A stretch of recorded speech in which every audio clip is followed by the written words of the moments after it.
Selamat sore Mega. Sore Kamela. Terima kasih sudah bersedia hadir di channel Forbidden Question. Terima kasih sudah diundang. Jadi tahun lalu atau 2 tahun yang lalu itu kan kita sempat kayak ngobrol-ngobrol gitu ya. Dan aku ingat waktu itu tuh kamu pernah cerita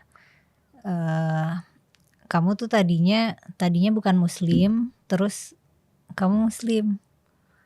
Nah, boleh nggak sih kamu ceritain gimana prosesnya ya, baik itu ya mungkin mental proses, emotional proses atau apa yang kamu cerna, apa yang kamu alami hingga akhirnya kamu memutuskan oke, aku mau jadi muslim gitu. Sebenarnya aku lahirnya udah muslim, Kak. Oh gitu. Iya, jadi yang mualaf itu nyokap. Oh oke. Jadi nyokap aku tadinya non muslim, Oh terus berarti aku salah ingat cerita kamu berarti. terus jadi muslim, terus kebetulan aku disekolahin sama adiknya nyokap yang belum muslim. Oh oke. Sehingga aku jadi sering ke gereja gitu-gitu Oke. segala macam. Jadi upbringing kamu Kristen, Iya. tapi sebenarnya kamu lahir muslim. Terus sempetnya mau masuk Kristen malah. Karena kamu dibesarkan dengan nilai-nilai Kristen. Iya, akhirnya gitu. Terus banyak pertimbangan, terus ngobrol-ngobrol sama orang-orang juga, akhirnya mantap tetap di muslim. Dan kalau ya misalnya aku ngelihat kamu sekarang kan kayak kamu berkerudung gitu ya, maksudnya itu perempuan berkerudung itu kan berarti menunjukkan nih aku taat, aku berusaha menaati aturan agamaku gitu lah ya. Kamu berkerudung sejak apa baru atau udah lama? Aku berjilbab itu 2017-an deh kayaknya. 2017 itu kamu remaja atau dewasa? Baru punya anak satu, kayaknya 20-an tahun deh. Terus nyoba-nyoba aja. Awalnya nyoba-nyoba aja. Terus bagus juga ya ternyata di aku pakai jilbab tuh. Soalnya juga aku nggak bisa ngerawat rambut waktu itu kayak. Pusing, dia harus catokan gini, mending langsung plek gitu. Jadi kamu ngerasa lebih cocok dan lebih nyaman ngelihat diri kamu sendiri pakai kerudung gitu ya? Kalau keluar rumah, kalau di rumah masih nggak pakai jilbab. Tapi ibu kamu? Mama aku juga bukan yang taat banget, kayak keluar rumah aja berjilbab, di rumah, ke warung masih suka nggak pakai jilbab, ngejemur pakaian gitu. Tapi waktu karena kamu dibesarkan dengan dua nilai agama ya, kamu mendapatkan pendidikan asuhan Kristen dan Islam, terus yang bikin kamu kayak mantep Islam aja gitu. Terus yang tadinya sempat apa mau Kristen, tapi sekolahnya kamu sekolah Islam atau sekolah Kristen? Waktu SD sekolah MI sampai kelas 4 Muhammadiyah. Terus ke negeri dari kelas 4, terus SMP negeri. Jadi nggak islami banget. Tapi waktu itu kamu pernah, ketika kamu sedang mempertimbangkan kan yang apa sih kayak poin-poin yang kamu pertimbangkan untuk masuk Kristen? Iya, untuk waktu kamu hampir masuk Kristen atau waktu kamu akhirnya memutuskan iya aku pengen mantep di Islam aja gitu. Jadi waktu mamaku tuh ceritanya kan dia berapa bersaudara, terus dia mualaf dan dia nggak dapet warisan gitu-gitulah Kak. Pokoknya di keluarganya, jadinya dia pas menikah sama bokap tuh jadinya dari nol, kayak miskin dari awal. Gak dapet warisan karena perempuan? Enggak, yang perempuan lain, yang kakaknya perempuan dapet. Karena mualaf deh. Justru karena mualaf ya? Jadi nggak, itu soalnya yang ngebagiin kakaknya, orang tuanya udah nggak ada, jadi yang ngebagiin warisan tuh kakak perempuannya, dibagi-bagi kecuali dia. Tapi dia ya udah deh, mungkin dia udah beda gitu. Terus karena jadi ibu kamu kayak mengalami dikucilkan keluarga gitu gara-gara masuk Islam? Nggak dikucilkan, cuman nggak dapet warisan aja. Apa Bersaudara masih pertimbangannya? bersaudara. Pertimbangan nggak dapat warisan. Mungkin ini juga jadi masalah di keluarganya ya, karena seharusnya memang ada bagiannya dia. Tapi ya udah, karena yang ngebagi bukan orang tuanya, kakaknya, mungkin atas pertimbangan kakaknya atau karena lu udah keluar dari agama kita atau gimana, aku nggak ngerti. Tapi intinya dia nggak dapat warisan. Terus sampai akhirnya anaknya dia menikah dan punya anak, kita semua jadi Islam kan. Terus punya masalah ekonomi. Jadinya aku harus sekolah sama tulang aku yang Kristen. Nah waktu itu tuh aku mikirnya orang Kristen tuh kaya gitu, karena tulang aku tuh kayak pelaut, pelayar, terus tentara, polisi, terus pramugari, pokoknya orang-orang Batak yang sukses lah. Nah sementara mama aku tuh udah masuk Islam, bukannya dia makin banyak seperti janji-janji Allah gitu kan, aku pelajarin tentang Islam. Terus tapi kayaknya susah banget nih, ini kayaknya bener Kristen bener deh gitu pikiran aku, karena dia di keluarganya dan kelihatannya gereja tuh banyak duit ya nggak sih, sedangkan masjid tuh kayak minta-minta di jalan. Ya juga yang suka gitu, dipikirin. kayak gereja juga di dalam mall gitu. Karena kalau di ruko kan di bom. Astagfirullah. Terus banyak yang disegel juga kan gereja-gereja. Tapi aku tuh kayak tulang aku tuh gereja tuh di dalam mall. Terus seminggu sekali, itu kayak ringan banget ya beragama kalau seminggu sekali. Kayaknya aku bakal taat deh kalau jadi orang Kristen cuma seminggu sekali. Kalau jadi Islam tuh sehari 5 kali tuh kayaknya aku belum jadi yang taat gitu. Itu yang kamu pikirin waktu kecil? Iya, waktu SMP itu aku ikut sama tulang aku tuh SMP. Terus sama tulang aku, istrinya si tulang aku ini, aku diajak lah ke pendeta gitu-gitu. Terus dikasih kayak ustadz-ustadz lah pada umumnya, dikasih nasihat-nasihat. Terus nggak ada kristenisasi, nggak ada. Cuman aku kayaknya aku mau masuk Kristen deh gitu. Terus aku bilang lah ke mama aku, Mak, kayaknya aku mau masuk Kristen. Karena mama aku udah pernah di sana. Terus dia bilang, jangan, Yesus aja Islam gitu. Kalau mama kamu cerita nggak ke kamu pertimbangannya kenapa masuk Kristen? Kalau itu karena cinta. Oh gitu. Ya, karena dia pengen menikah aja. Oh, pengen menikah, jadinya gimana? Bapak akunya menikahin mamaku kalau kamu Islam. Oh, jadi mama kamu masuk Islam karena mau nikah cinta sama aja. kamu. Jadi dia nggak tahu nih. Terus juga bapakku nggak nuntun yang kayak orang pada mualaf pada umumnya gitu. Jadi mamaku Islam cari sendiri aja. Nggak ada yang dia kasih tahu. Udah dilepas gitu aja. Kayak dia juga Islam nggak ngerti apa-apa. Atau mungkin papa kamu juga nggak terlalu peduli kalau misalnya mama kamu taat banget gitu juga mungkin. Mungkin dia juga nggak ngerti kali ya. Jadi apa yang mau diajarin gitu kalau salah-salah. Jadinya mamaku karena cinta kan. Terus aku bilang lama aku mau masuk Kristen, mamaku jawabnya gitu, si tahu nih kayak ngerti gitu. Terus aku diajarin lah sama kakak-kakakku, suruh istiqoroh gitu-gitu. Istiqoroh dalam memilih agama, bayangkan.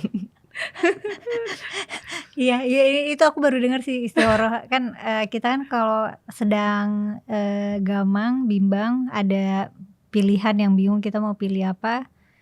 Misalnya mau pilih kampus mana atau pilih pasangan atau pilih kerjaan, istiqoroh. Ini mau pilih masuk Kristen atau enggak, istiqoroh. Kamu baru dengar. Terus kamu istiqoroh beneran? Istiqoroh beneran. Terus aku kayak yang diajarin sama kakak-kakakku juga kayak buka Al-Quran random. Nanti kalau kamu lagi galau, lagi gundah, kamu buka Al-Quran random, nanti kamu dapat petunjuk gitu-gitu. Terus kamu coba juga gak? Iya. Nemu gak petunjuk? Nemu. Jadi aku nemu itu surat apa ya, Al-Imran apa kalau gak salah. Itu isinya sesungguhnya Isa putra Maryam adalah utusan Allah. Jadi ketika aku mikir ini Tuhan ini Yesus apa Allah nih gitu. Terus itu Isa putra Maryam adalah utusan Allah. Karena kalau di kita kan Isa itu Yesus kan. Iya. Itu juga masih ambigu tuh, aku nggak tahu. Tapi ya sudah karena aku sudah baca itu. Tapi aku baca Alkitab juga Kak, yang dipunya tulang aku tuh tiap minggu aku baca, ke gereja aku Kamu juga ikut ikut. ke gereja. Iya, terus Apa nilai-nilai Kristen yang kamu ngerasa kayak bikin kamu convince aku pengen masuk Kristen gitu? karena dia itu kalau sedekah banyak-banyak nggak ada 2.000-nya. Oh, beda sama kotak amal di masjid. Iya, itu udah isinya 2.000-an, ada yang nyolong lagi. Kadang-kadang gua kayak miris banget sih orang Islam, ya Allah jangan gitu napa. Tapi itu oknum.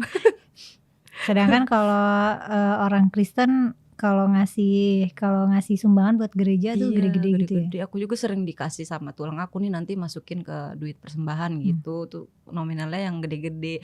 Terus masuk gereja boleh pakai sendal Kak, jadi nggak takut hilang sendalnya. Kalau masuk masjid, kalau sendal bagus kan suka hilang gitu. Jadi kayak wah ini bagus. Jadi karena umur aku masih belasan waktu itu, jadi aku membanding-bandingkan gitu. Walaupun sebenarnya random aja yang dibandingkan, namanya anak kecil. Iya, namanya anak kecil.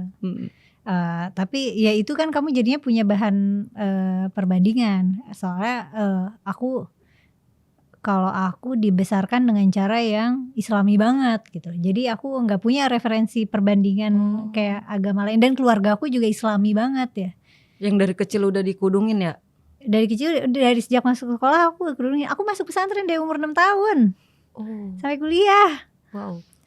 Dan aku nggak punya kerabat yang agama lain juga nggak ada. Aku baru punya interaksi sama teman-teman non muslim tuh. Kalau lagi olimpiade, aku di zaman sekolah suka olimpiade. Kalau olimpiade atau ya setelah udah dewasa aja, dari kayak komunitas hobi atau ya komunitas-komunitas yang lain gitu setelah dewasa. Waktu kecil mah ya enggak, lingkungannya lingkungan pesantren, lingkungan keluarga dan Islami banget. Jadi nggak ada tuh ruang buat aku mengobservasi umat agama lain ataupun cara ibadah agama lain gitu. Iya. Nah, kalau aku dari kecil udah temenan sama Buddha gitu, Cina, Tionghoa. Itu dari teman-teman sekolah berarti? Teman-teman tetangga juga. Oh, tetangganya juga ya. Kalau ada dia Imlek bagi kue ke kita Lebaran bagi gitu tuh. Nah iya, aku juga gak ngalamin itu tuh, karena di tempat aku juga Islami sekali. Islami sekali yang kayak bener-bener masjid tuh di mana-mana, dan masjidnya hidup gitu, masjidnya aktif. Udah gitu, waktu pas lagi musim demo tuh, demo berjilid-jilid nggak tahu itu tahun apa ya, 2002 ya, pokoknya yang tahun demo berjilid-jilid itu. Kalau lagi demo, lagi hari demo, neighborhood aku tuh, tempat lingkungan aku kayak kota hantu, kayak nggak ada orang, pada demo semua. saking Islaminya ya, lingkungan aku. Jadi aku tuh kecilnya nggak kayak kamu yang pernah mempertimbangkan ini bagus nih agama lain gitu. Pengen pindah. Paling kalau pikiran masa kecil aku sih, aku tuh suka ngelihat, kan kita kalau liburan pesantren Natal ya, liburan enggak di TV itu, kalau liburan Natal ada film-film Natal kan. Dan kita jadinya nonton. Paling aku tuh suka sama tradisi ini. Kalau Natal tuh tuker-tukeran kado itu. Kayak event banget dapat kado Natal. Iya. Paling itu sih. Cuman ya apa ya, nggak beneran pengen masuk Kristen gitu. Nah terus, tapi kamu emang nggak bilang ke tulang kamu gitu kayak aku mau masuk Kristen gitu? Bilang tuh, tulang aku juga udah ngizinin. Cuma kan aku nggak bisa, nggak kuasa. Maksudnya aku pengen apa tanggapan keluargaku gitu. Sebenarnya diizinin. Ya udah kalau itu pilihan kamu, kata mamaku gitu. Cuman iya Kak, soalnya nenek moyangnya juga kan non muslim gitu. Jadi ya udah kalau itu pilihan kamu. Cuman aku nggak tahu ya, pengen banget istiqoroh baca Quran, terus baca dua-dua nih, Alkitab ini Al-Quran, aku baca bareng-bareng gitu. Sampai akhirnya aku mantep, ya udah deh nggak apa-apa deh, miskin deh, yang penting Islam gitu. Kenapa kamu mikirnya udah nggak apa-apa deh miskin, yang penting Islam? Kenapa kamu kayak mengidentikan Islam dengan kemiskinan? Enggak, karena saat itu aku pikir kan mama aku masuk Islam terus jadinya hidupnya Ini sih, susah, sengsara gitu. Ternyata ujian di dalam hijrah atau memeluk Islam tuh ternyata kan kamu bakal diuji kekurangan harta, kekurangan buah, ada ayat itu. Terus aku mikir ya udah deh nggak apa-apa gitu. Tapi mama kamu berislamnya kalau kamu lihat ada di spektrum yang taat banget atau ya moderat aja gitu? Setelah kita dewasa akhirnya dia taat banget. Karena dia dulu nggak ada yang ngajarin kan. Kita kakak-kakakku juga ada yang disekolahin Islam. Akhirnya dia tahu diajarin ke mamaku karena nggak ada yang ngajarin. Akhirnya dia udah mulai belajar. Sholat yang tadinya dia sholat tuh pakai bahasa Indonesia kak. Sholat pakai bahasa Indonesia. Emang boleh begitu? Kita sama-sama nggak tahu gitu. Terus akhirnya diajarin pelan-pelan ada bacaan apa? Kalau Arabnya bisa baca Latinnya, terus dia baca, terus lama-lama dihafal, lama-lama udah nggak baca lagi gitu. Surat pendek-pendek lama-lama yang agak panjang. Itu pas dia udah mau tua, yang pas kita udah pada gede.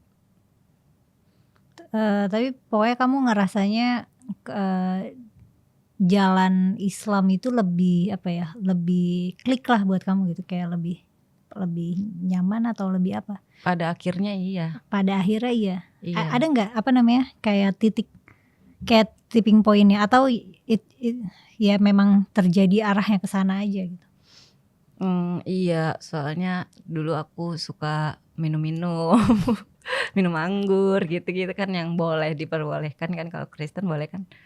Terus ternyata aku asam lambung. Terus aku jadi tahu kenapa Hammer itu haram mungkin. Tapi emang banyak minum alkohol tuh bikin asam lambung ya?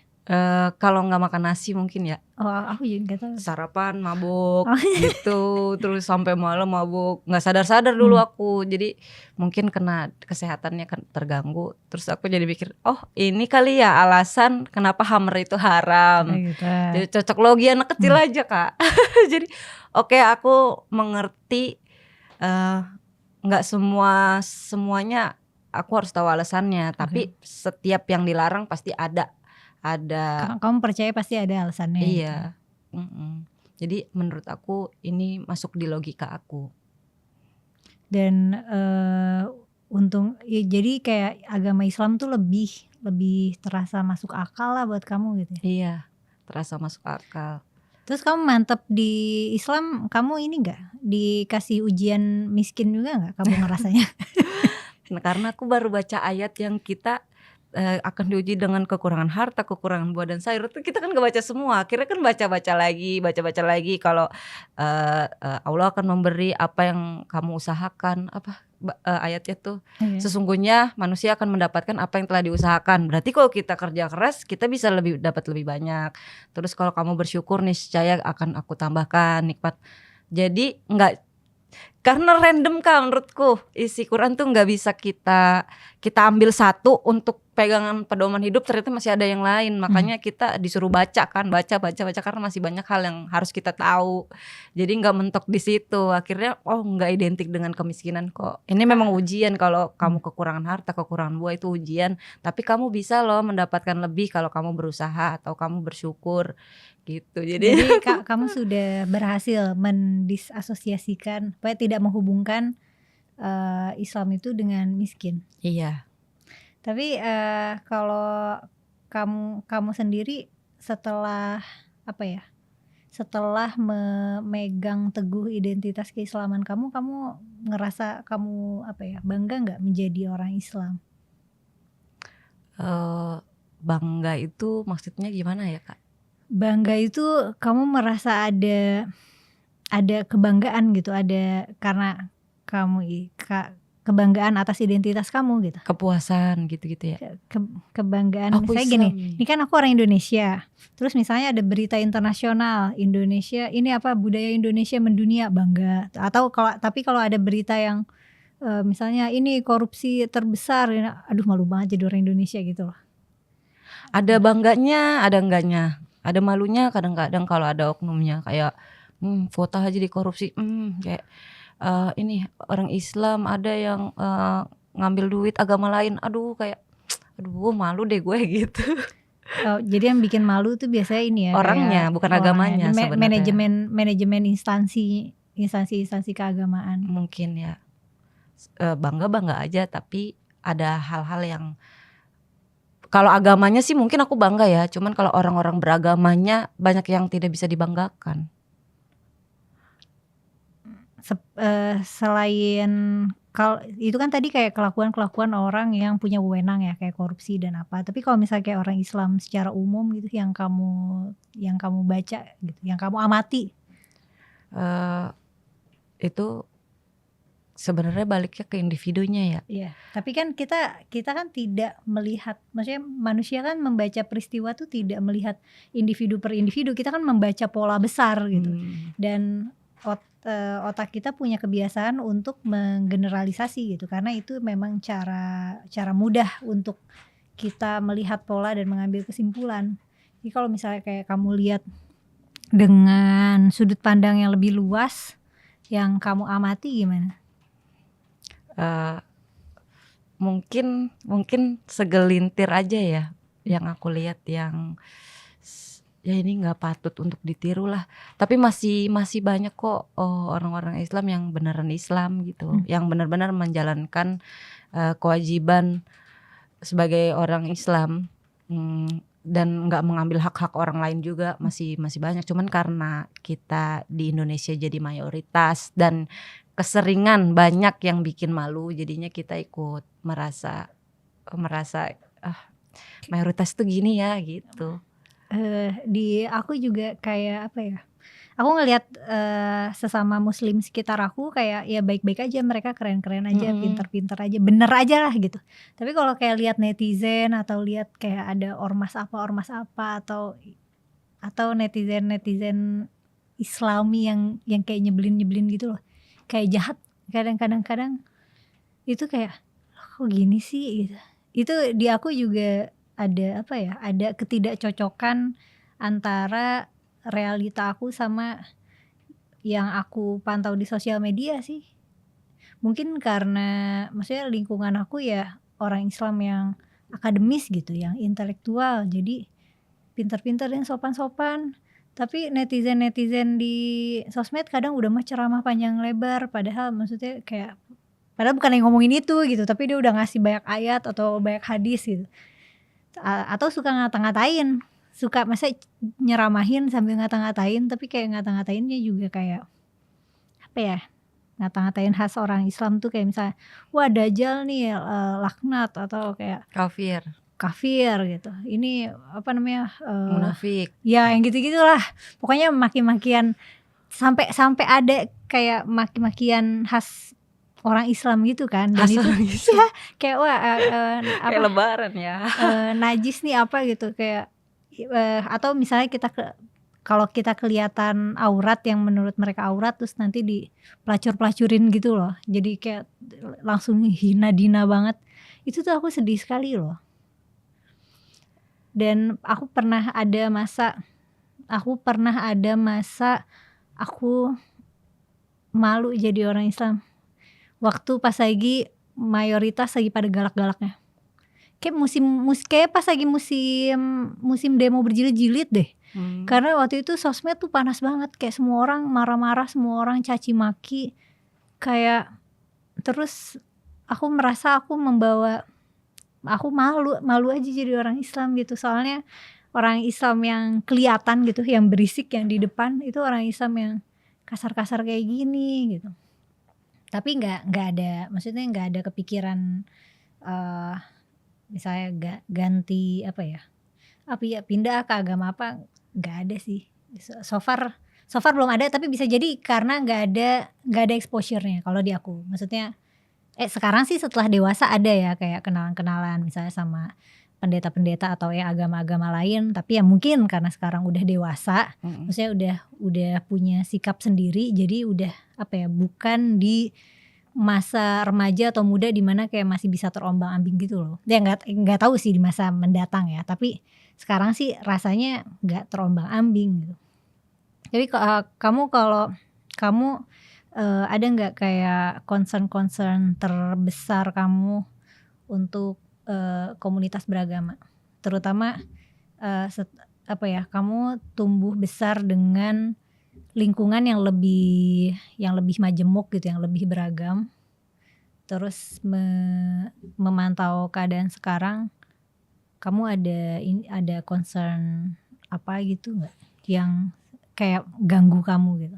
Aku tuh terganggu sama orang-orang beragama yang intoleran. Menurut aku itu nggak perlu kayak segel-segel tempat ibadah orang gitu.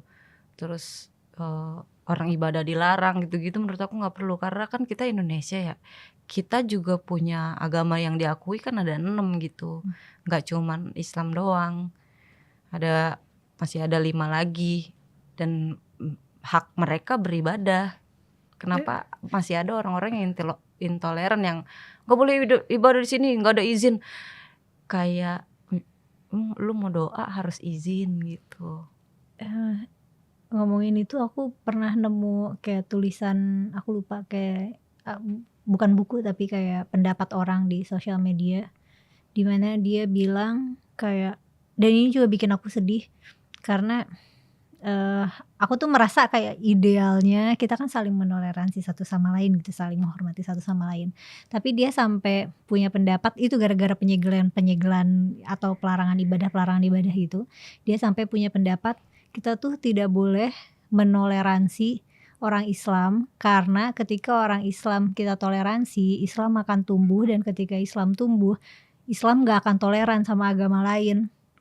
Itu aku sedih banget, tapi aku juga jadi karena melihat intoleransi di sini, maksudnya di Indonesia, aku jadi nggak bisa langsung nggak setuju sama pendapat dia gitu loh.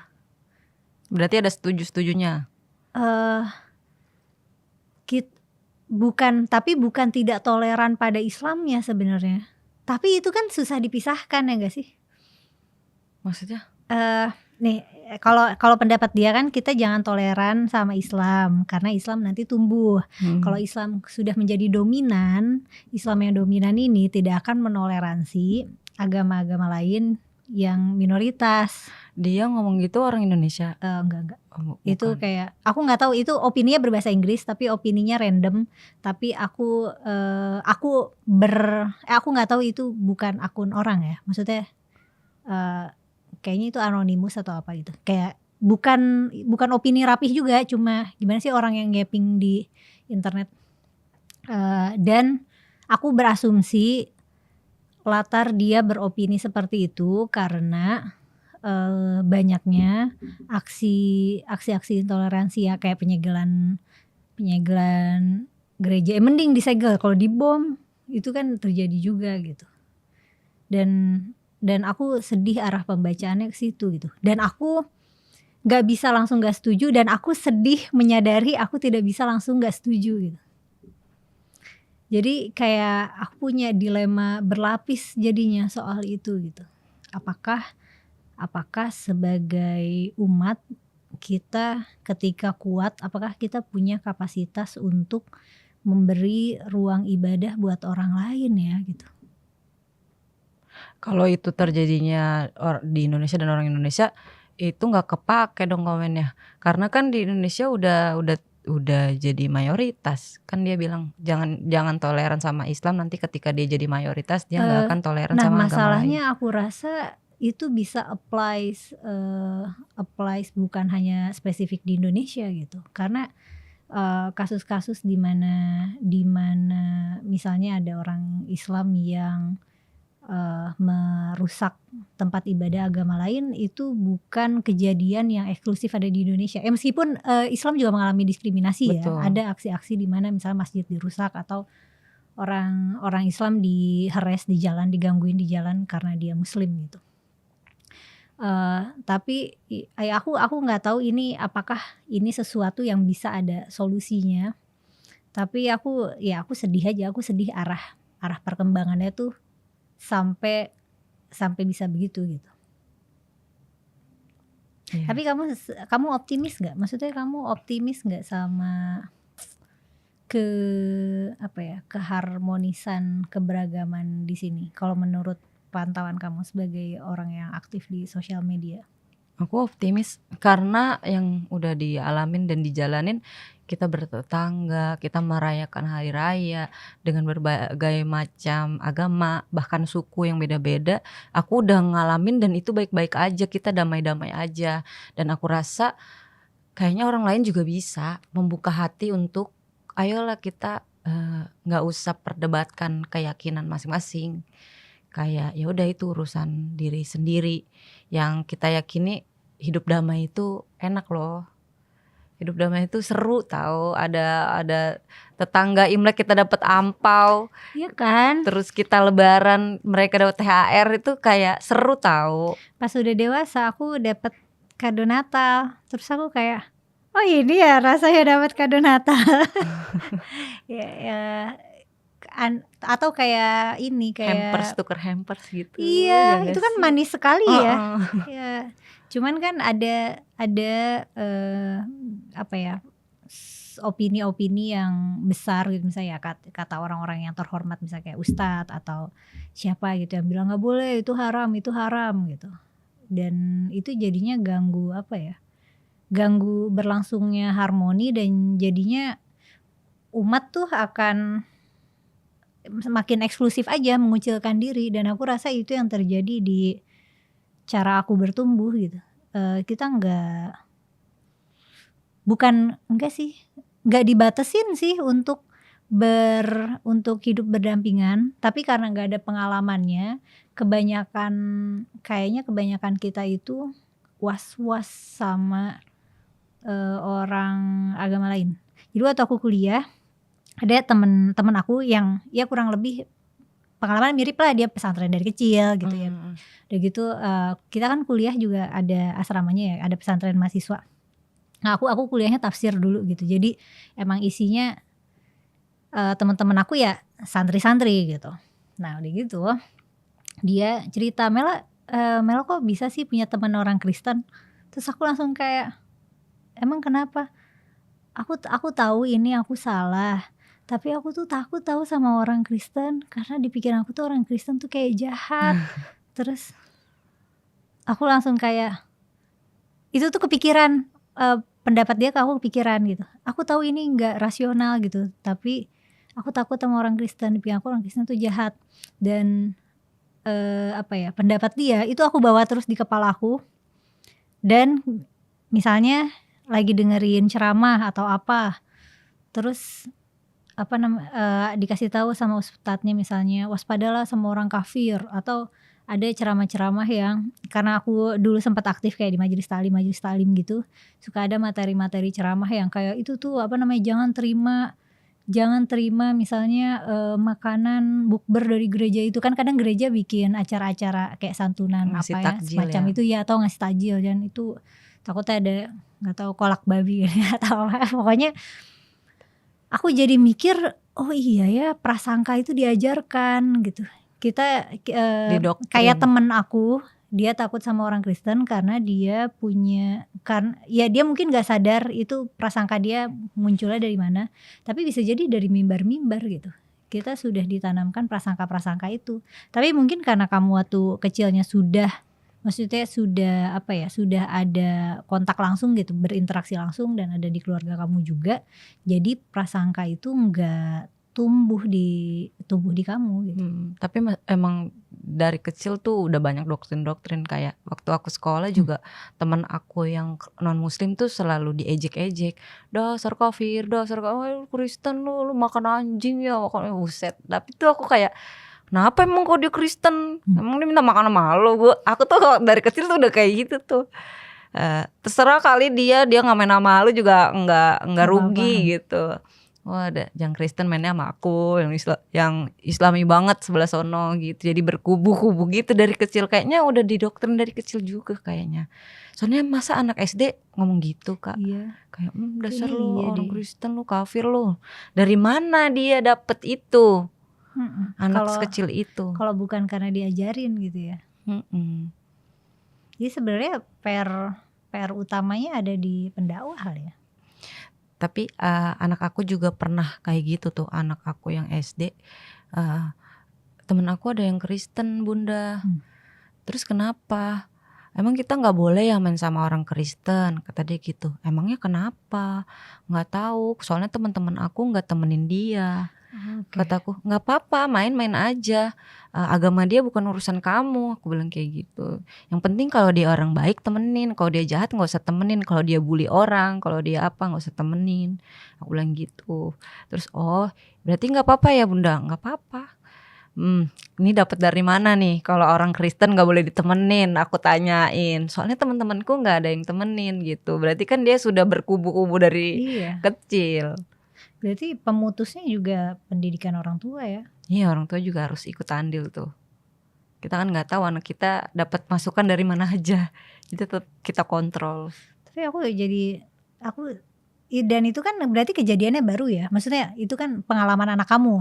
Karena tadinya aku kira diskriminasi yang kayak gitu itu terjadinya dulu mungkin waktu kita kecil atau di generasi sebelumnya gitu, di mana emang diskriminasi agama, apalagi diskriminasi ras itu kayak masih kayak masih biasa banget gitu. Kalau sekarang kan udah kita udah banyak terpapar dengan pendidikan toleransi beragama lah gitu.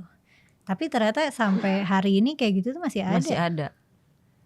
Iya, kasihan anak itu. Karena kan masih minoritas juga dia kalau di sekolah-sekolah negeri gitu-gitu kan masih minoritas. Karena anak kamu sekolah negeri berarti? Negeri. Jadi ya udah aku kasih tahu aja ke dia. Aku juga nggak ngerti deh kenapa dia bisa berpikir seperti itu. Ya karena ngeliat teman-teman nggak ada yang nemenin. Mungkin tapi untungnya dia nanya ke kamu. Iya. Dan bisa jadi anak-anak yang lain nggak nanya ke maknya. Mereka ngikutin aja, orang dia nggak ditemenin berarti nggak usah main gitu.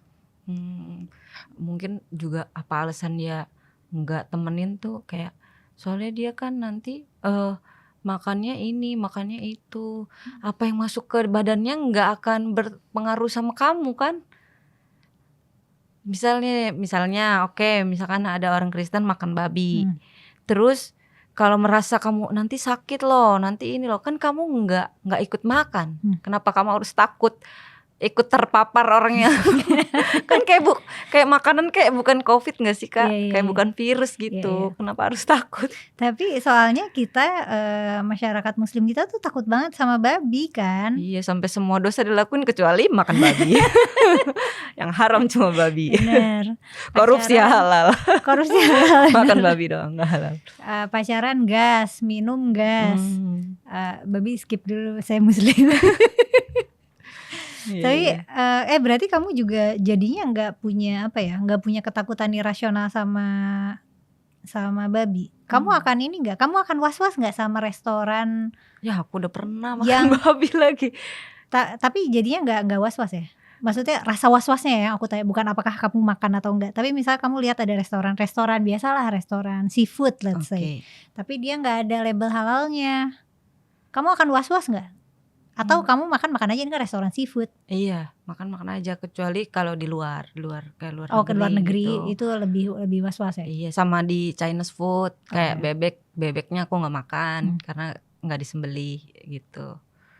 Kayak gitu-gitu aku sekarang udah menghindari. Terus kayak ini suka ada Novok kan, kayak ini nggak ada babinya gitu, itu aman. Nggak harus label halal. Yang penting pas lihat di menu, ini sayur-sayur gitu. Gitu, bahkan itu aja. Tapi buat kamu dan dan dalam cara mendidik anak-anak, atau mungkin dalam kamu ketika kamu berumah tangga, seberapa penting sih kamu mempertimbangkan aspek ketaatan beragamanya gitu? Jadi misalnya ada nih dilema dalam pendidikan anak, udah gitu kayak aduh tapi kan di dalam agama gak boleh gitu. Maksudnya apakah seberapa banyak kamu melibatkan aspek agama? Atau misalnya ketika kamu sama pasangan kamu ada perselisihan, aduh tapi kan dalam agama gitu, apakah akhirnya ngikutin ajaran agama Atau biasanya dalam menerapkan prinsip pengasuhan dan rumah tangga, kamu menyesuaikan dengan situasi kamu pada Iya. akhirnya. Pastinya menyesuaikan, karena ada orang yang nggak bisa Kak. Kalau kita lagi kena masalah sesuatu langsung ayat ini nggak bisa kita langsung begitu. Terus ada yang kamu tahu nggak ada hadis ini loh, nggak bisa tuh Kak. Kita harus sesuai lah sama situasi saat itu. Kayak ke anak pun juga begitu. Kayak misalkan dia gitu disuruh, terus dia gitu. Gak Nanti boleh aja lah itu. Bunda gitu. Durhaka kamu ngomong gitu. Enggak langsung gitu, karena Kamu takutnya bisa dia nggak nyerna. Iya, dan kamu bisa paham ketika anak kamu misalnya lagi ngelawan kamu atau lagi nggak nurut atau ya lagi ngambekan, kamu nggak akan, maksudnya kamu akan memahami perasaan dia dan nggak serta merta kamu anggap yang dia lakukan tuh kayak wah durhaka nih anak gitu. Enggak terlalu ngejudge juga sih. Tapi kalau misalkan dia misalkan Kak cuci piring Kak, udah sore. Nanti ya udah nggak apa-apa. Nanti kalau mau makan nggak ada piring juga kamu ini, bukan aku. Kayak dia mau sekolah kalau dia tidurnya malam kan dia yang telat sendiri kan. Aku nggak mau bangunin. Kayak itu tanggung jawab kamu. Kenapa harus kamu yang sekolah nih? Aku yang harus bangun pagi gitu. Aku nggak mau. Biar kamu sekolah untuk kamu, diri kamu. Kalau kamu nggak sekolah, kamu sendiri nanti yang ngerasain. Aku nggak ada tuh. Aku bilang harus mencari ilmu. Iqra, bacalah. Ini nggak masuk dia juga kayaknya. Iya, dan kayaknya di dalam membangun hubungan ya gitu ya. Kalau aku ngebayangin kalau ada relasi suami istri gitu, terus ketika istrinya misalnya istrinya ngambek atau cemburu atau apa gitu, terus diceramahin, kayak anti klimaks banget ya, males banget.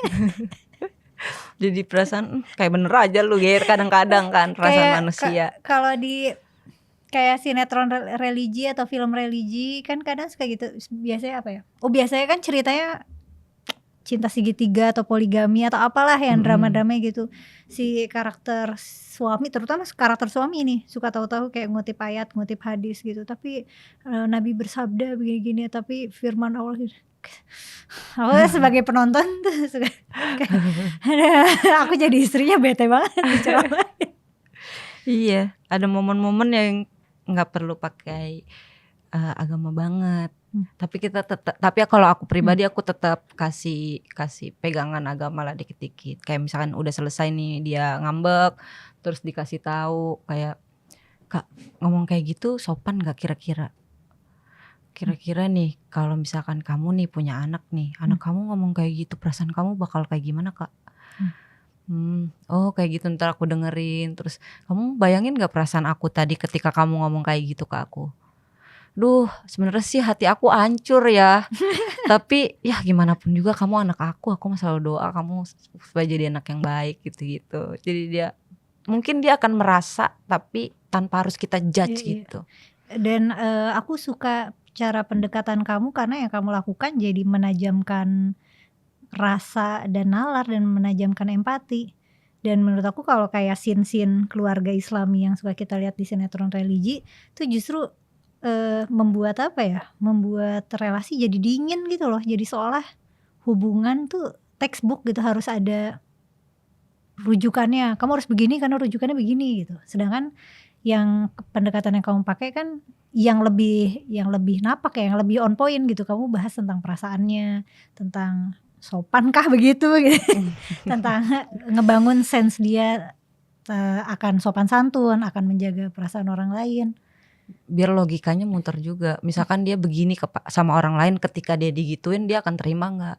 Dia akan berandai-andai, oke, kalau gue di posisi itu gimana perasaan gue gitu. Tapi kalau misalnya kayak what would happen kalau misalnya seseorang itu gak memakai agama sebagai pegangan? Kayak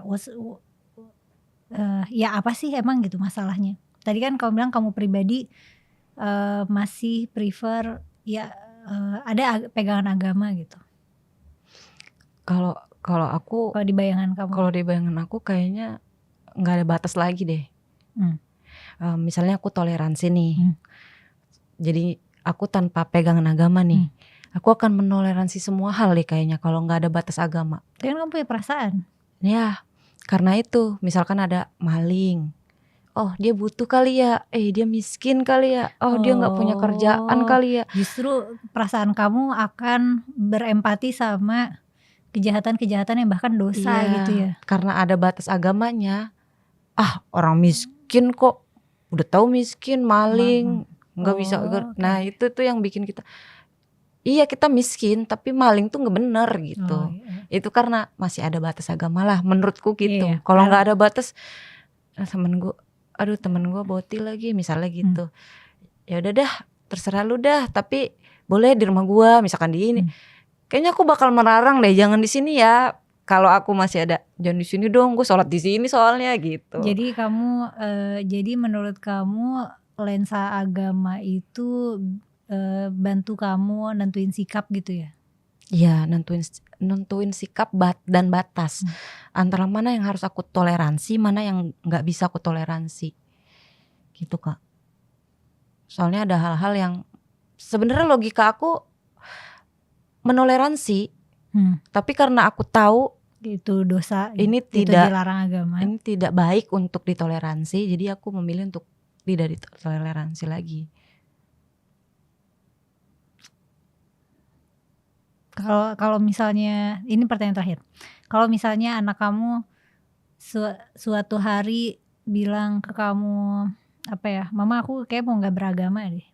Oh sama satu lagi deh, tadi karena kamu mention Boti, mama aku kayaknya suka sama, aku nggak suka lawan jenis deh. Kamu akan merespon apa? Oke, semua orang pasti merasakan itu.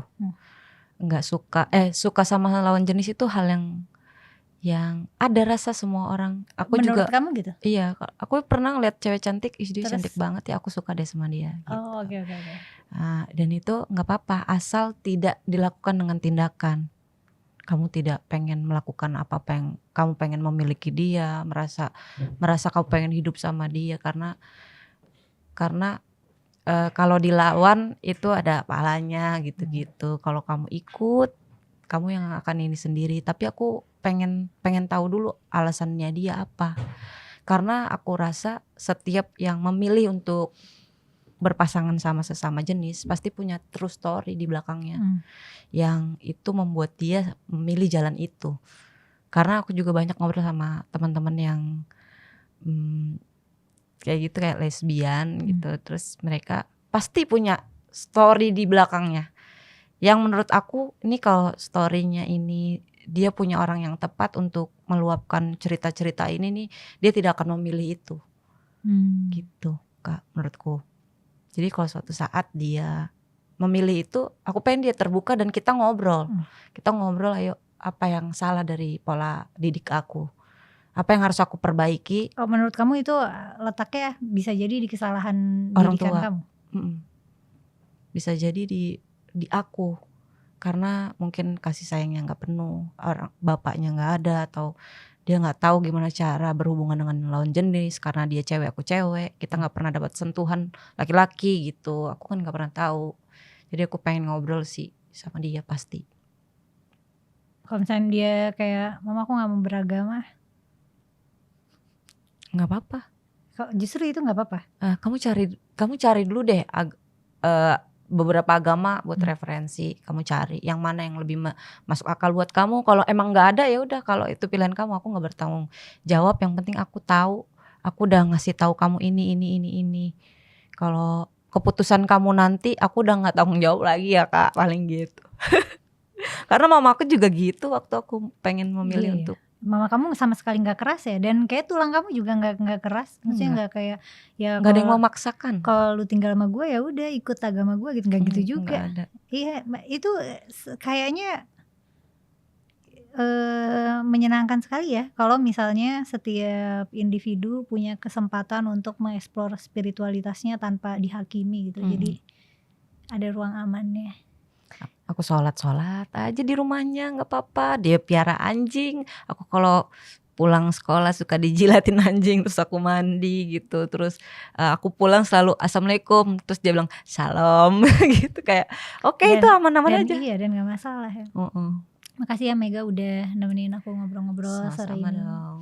Dan terima kasih teman-teman sudah nonton sampai selesai. Nah kalau kalian gimana kalau punya anak terus tahu-tahu udah nggak mau beragama, mama papa bye. Ya, kalian akan ngeresponnya gimana? Terima kasih Mega. Dadah semuanya, sampai ketemu di konten selanjutnya.